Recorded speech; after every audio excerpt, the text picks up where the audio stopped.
जय श्री कृष्ण। भक्तों, हिंदू धर्म में पितरपक्ष की अवधि को बहुत ही महत्वपूर्ण माना जाता है। इस अवधि में पितरों के निमित्त श्राद्ध, तर्पण और पिंडदान आदि करने का विधान है। माना जाता है कि इससे उन्हें तृप्ति मिलती है और वो हमें सुख समृद्धि का आशीर्वाद देते हैं।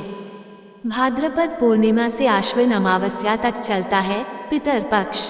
पितरपक्ष में तर्पण और पिंडदान से पितर प्रसन्न होते हैं।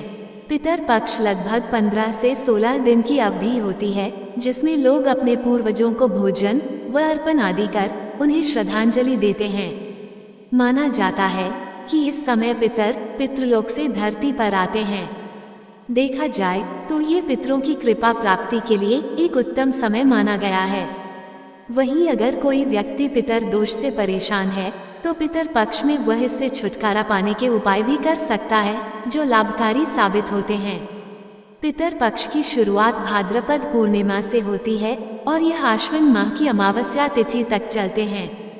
ऐसे में इस बार पितर पक्ष 7 सितंबर 2025 से शुरू हो रहे हैं, जो 22 सितंबर तक रहने वाले हैं। इस दौरान लोग अपने पितरों के निमित्त आश्विन कृष्ण पक्ष में तर्पण और श्राद्ध कर्म आदि करते हैं। इन्हीं श्राद्ध के नाम से भी जाना जाता है। अभी पितर पक्ष आ रहे हैं और 16 दिन के श्राद्ध पक्ष में सनातन धर्मी अपने पितरों को याद करते हैं और उनकी आत्मा की शांति के लिए सभी वैदिक अनुष्ठान करते हैं। लेकिन बहुत कम लोग जानते हैं कि 16 दिन का पितर पक्ष दानवीर कर्ण की एक भूल के कारण मनाया जाता है और कर्ण के कारण ही पितृपक्ष मनाने की परंपरा शुरू हुई थी। आइए जानते हैं इसके पीछे क्या है धार्मिक मान्यता। पुराणों के मुताबिक पितृपक्ष में दान पुण्य का विशेष विधान होता है और इसका फल जीवात्मा को स्वर्गलोक में प्राप्त होता है। महाभारत के अनुसार सबसे पहले महातपस्वी अत्रि ने महर्षि निमि को श्राद्ध के बारे में उपदेश दिया था।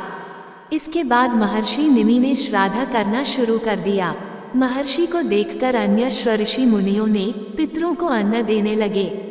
लगातार श्राद्ध का भोजन करते करते देवता और पितर पूर्ण तृप्त हो गए। पुराणों में भी पितृपक्ष को बहुत अधिक महत्व दिया गया है। कई सारी पौराणिक और लोक कथाओं में भी इसका वर्णन है, लेकिन बहुत कम लोगों को ये पता होगा कि महाभारत में श्राद्ध क्यों किया गया था। बता दें कि पितृपक्ष में श्राद्ध की शुरुआत महाभारत काल से चली आ रही है। श्राद्ध कर्म की जानकारी भीष्म पितामह ने युधिष्ठिर को दी थी।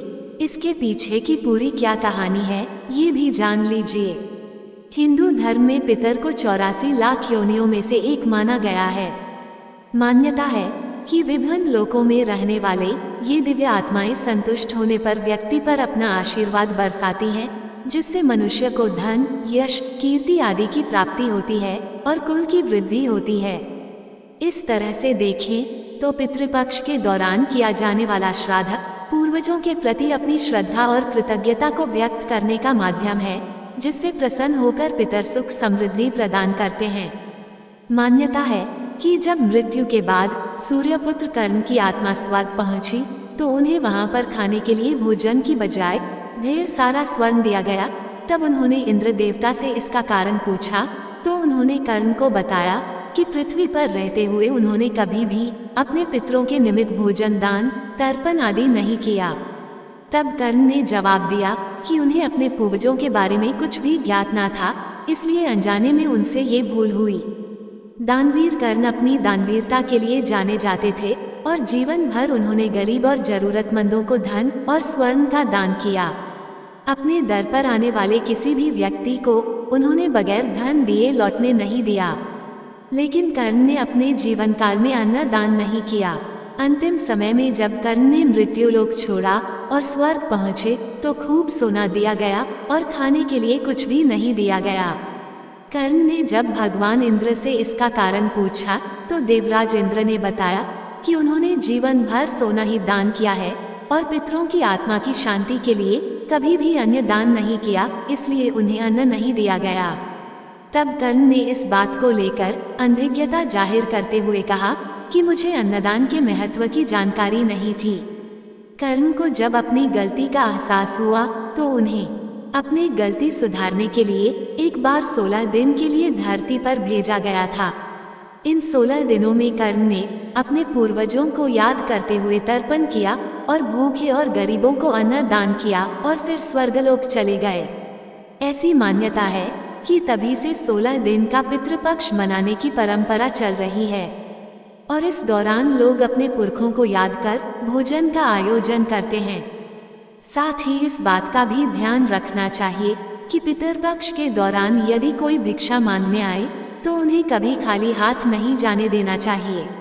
पितर कभी भी अपनी संतानों को परेशान नहीं करना चाहते हैं, वे बहुत दयालु होते हैं, लेकिन संतानों की उपेक्षा से दुखी हो जाते हैं क्योंकि संतान के द्वारा श्राद्ध कर्म और पिंडदान आदि करने पर उन्हें तृप्ति मिलती है और वे अपनी संतानों को धन धान्य और खुश रहने का आशीर्वाद देते हैं। पितर ये नहीं चाहते कि उनकी संतानें उनको तृप्त करने के लिए बहुत कुछ करें, वे श्रद्धा भाव से किए गए श्राद्ध को खुशी के साथ स्वीकारते हैं। कहा भी गया है कि श्रद्धा के बिना श्राद्ध अधूरा होता है। इसी से जुड़ी है श्राद्ध पक्ष की पौराणिक कथा। आइए जानते हैं कि कैसे श्रद्धा भाव से प्रसन्न होकर पितर देते हैं अपना आशीर्वाद। पौराणिक कथा के अनुसार जोगे और भोगे नाम के 2 भाई थे। दोनों अलग अलग घरों में रहा करते थे। जोगे के पास धन की कोई कमी न थी, लेकिन भोगे निर्धन था। दोनों भाई एक दूसरे से बहुत प्रेम करते थे, लेकिन जोगे की पत्नी को धन का अभिमान था, तो वहीं भोगे की पत्नी सुशील और शांत स्वभाव की थी। जब पितर पक्ष आने पर जोगे की पत्नी ने उससे पितरों का श्राद्ध करने के लिए कहा, तो जोगे ने इसे व्यर्थ का कार्य समझकर टालने की कोशिश की, लेकिन जोगे की पत्नी केवल अपनी शान दिखाने के लिए श्राद्ध का कार्यक्रम रखना चाहती थी, ताकि वह अपने मायके पक्ष के लोगों को बुलाकर दावत कर सके। जोगे की पत्नी से उसने कहा कि मुझे कोई परेशानी न हो, इसलिए आप ऐसा कह रहे हैं, लेकिन मैं सत्य कहती हूँ, मुझे इसमें कोई परेशानी नहीं है। मैं भोगे की पत्नी को बुला लूंगी, हम दोनों मिलकर सारा काम कर लेंगी।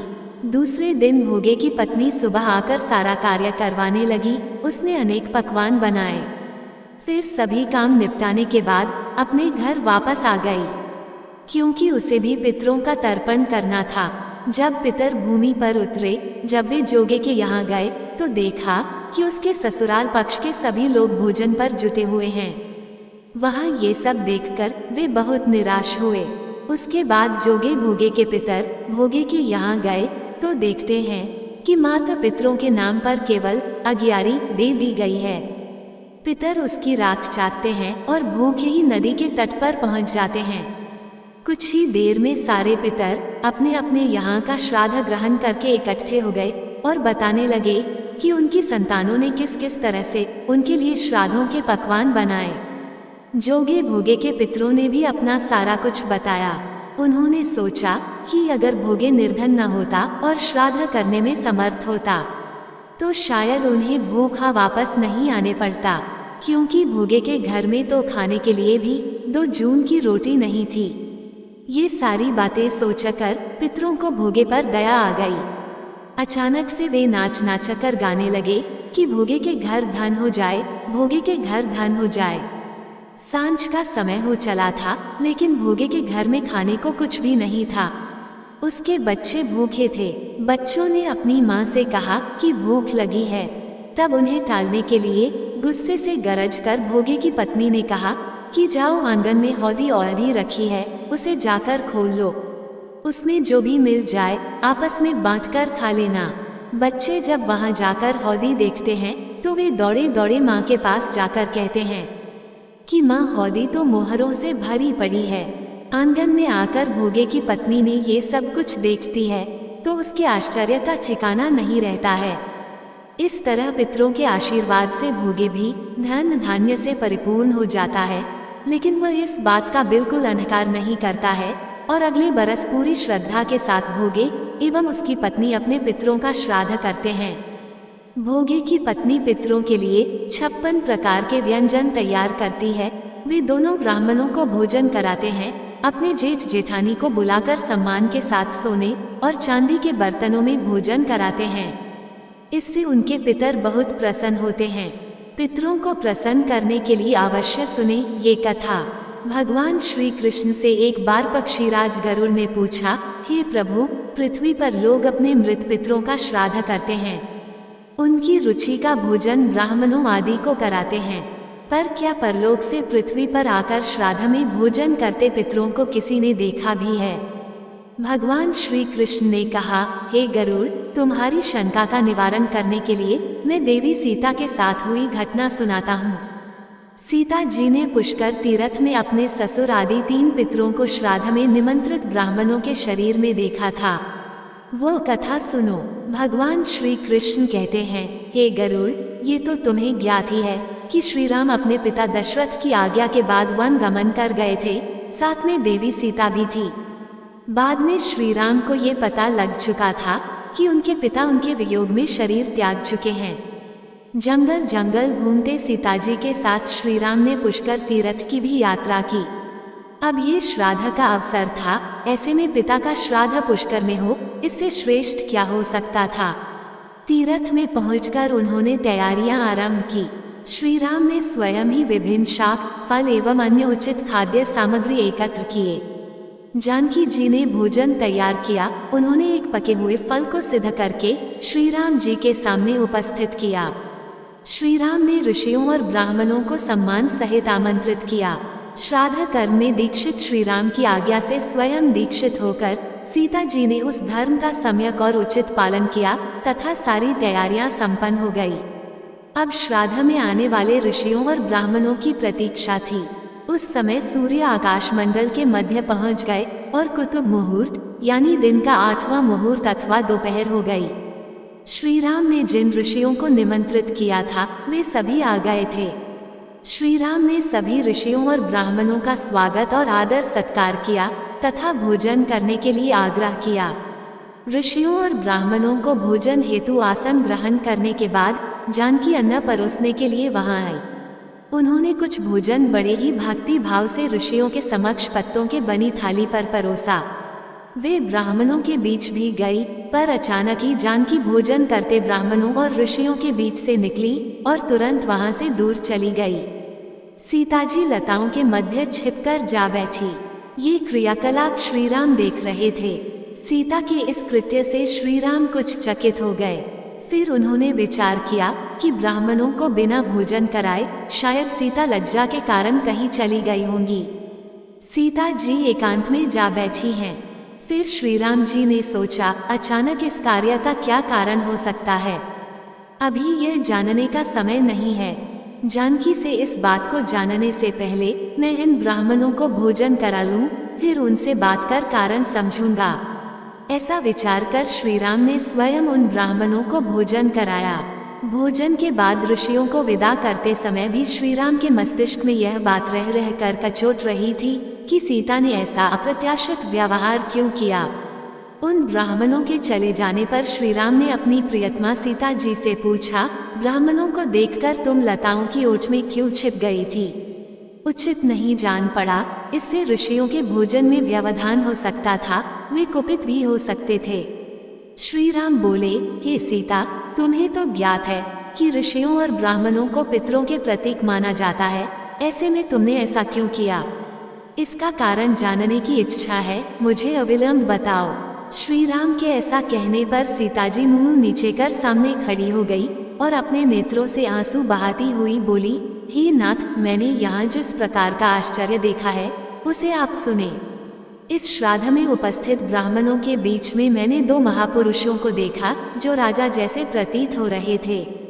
ऋषियों और ब्राह्मणों के बीच सजे धजे राजा महाराजा जैसे महापुरुषों को देख मैं अचरज में थी। तभी मैंने आपके पिताश्री के भी दर्शन किए। वह भी सभी तरह के राजसी वस्त्रों और आभूषणों से सुशोभित थे। आपके पिता को देखकर मैं बिना बताए एकांत में चली आई थी।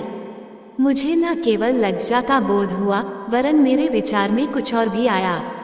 तभी निर्णय लिया, हे प्रभु, पेड़ों की छाल, वल्कल और मृगचर्म धारण करके मैं अपने ससुर के सम्मुख कैसे जा सकती थी? मैं आपसे ये सत्य ही कह रही हूँ, अपने हाथ से राजा को मैं वह भोजन कैसे दे सकती थी जिसके दासों के भी दास कभी वैसा भोजन नहीं करते। मिट्टी और पत्तों आदि से बने पात्रों में उस अन्न को रखकर मैं उन्हें कैसे दे देती? मैं तो वही हूँ जो पहले सभी प्रकार के आभूषणों से सुशोभित रहती थी और आपके पिताश्री मुझे वैसी स्थिति में देख चुके थे। आज मैं इस अवस्था में उनके सामने कैसे जाती? इससे उनके मन को भी क्षोभ होता। मैं उनको क्षोभ में कैसे देख सकती थी? क्या ये कहीं से उचित होता? इन सब कारणों से हुई लज्जा के कारण मैं वापस हो गई और किसी की दृष्टि ना पड़े इसलिए सघन लता में आ बैठी। गरुड़ जी बोले, हे भगवान, आपकी इस कथा से मेरी शंका का उचित निवारण हो गया कि श्रद्धा में पितर साक्षात प्रकट होते हैं और वे श्राद्धा का भोजन करने वाले ब्राह्मणों में उपस्थित रहते हैं। जय श्री राम, जय श्री कृष्ण। प्रेम से बोलिए जय श्री हरि विष्णु। ऐसे ही और भी रोचक और आध्यात्मिक वीडियो के लिए चैनल को सब्सक्राइब कर लें। दोस्तों, आपको ये कथा कैसी लगी कृपया कमेंट करके जरूर बताएं। वीडियो पसंद आया हो तो लाइक करें और अपने दोस्तों के साथ शेयर करें। कमेंट बॉक्स में जय श्री कृष्ण लिखना ना भूलें। फिर मिलते हैं एक और दिलचस्प वीडियो के साथ। धन्यवाद। जय श्री कृष्ण।